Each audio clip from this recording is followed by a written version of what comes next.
বাপরে বাপ, কি ঠান্ডা! পুরো শরীরটা যেন জমে যাচ্ছে। এখন এই ঠান্ডার মধ্যে ভিজে শাড়িটাই গায়ে শুকাতে হবে, আর কোনো শাড়িও নেই।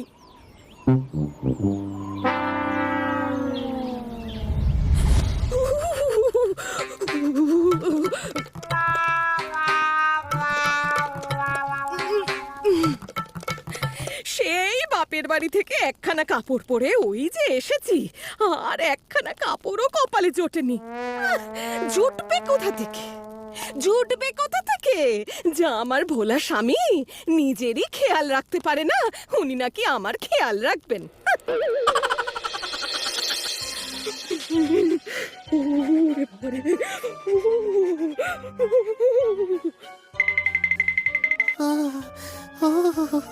বাবারে কি ঠান্ডা! মা, ও মা, কোথায় তুমি? মা,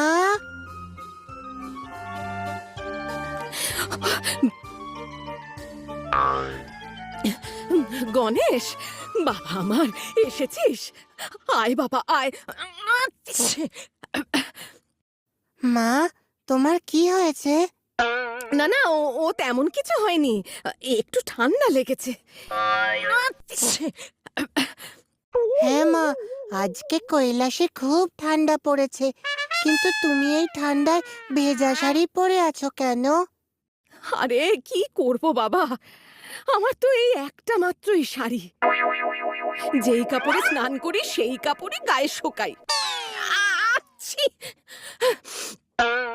তোর বাবা তো আমাকে কোনো শাড়ি কিনে দেয় না।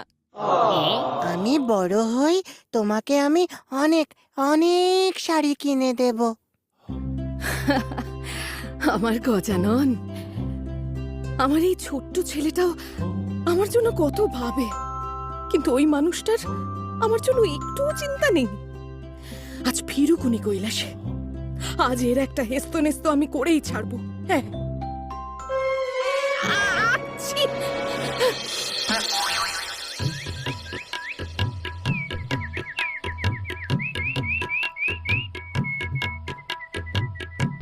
গৌরী, গৌরী, গৌরী কোথায় গেলে?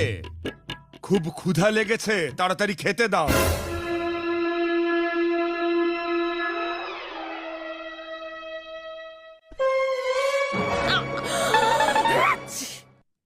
আজ আমি রান্না করিনি। রান্না করনি? কিন্তু কেন? আমার ইচ্ছে হয়নি তাই। আমার কি ইচ্ছে অনিচ্ছার কোনো দাম নেই নাকি? কি হয়েছে দেবী, আজ হঠাৎ এত রেগে আছো কেন? না না, আমি তো পাথর। ছি! আমার মধ্যে কোনো রাগ অভিমান থাকতেই পারে না। আরে আরে, আমি কি সে কথা বলেছি? কি হয়েছে সেটা মুখ ফুটে না বললে আমি কিভাবে বুঝবো? হ্যাঁ, আমাকেই তো সবকিছু মুখ ফুটে বলতে হবে। মনের কথা বোঝার মতন মানুষ আছে নাকি আমার? ছি! দেবী, তোমার কি ঠান্ডা লেগেছে? না, আমার গরম লাগছে। কৈলাসে যা গরম পড়েছে বাবা! উফ, এত ভনিতা না করে স্পষ্ট করে বলো তো কি হয়েছে? কি হয়েছে? হ্যাঁ, কি হয়েছেটা কি? কি হয়েছে? এই যে, এই যে আমার পরনে এই শাড়িখানা দেখতে পাচ্ছেন?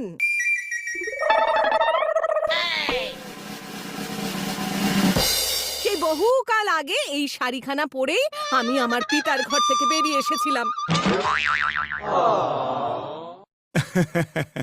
হ্যাঁ সত্যি, দেখতে দেখতে কত কাল হয়ে গেল বলো? হ্যাঁ, সেই কতকাল ধরে আমি এই একখানা শাড়ি পরেই দিন কাটাচ্ছি। নাওয়া খাওয়া সমস্ত কিছু এই একখানা শাড়ি পরেই।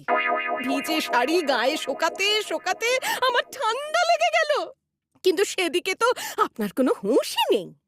আপনি তো আপনার ধ্যান নিয়ে মত্ত।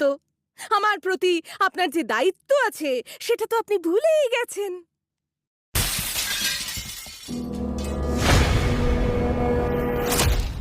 না মানে গৌরী দেখো, পোশাক আশাক বিড়ম্বনা ছাড়া আর কিছুই নয়।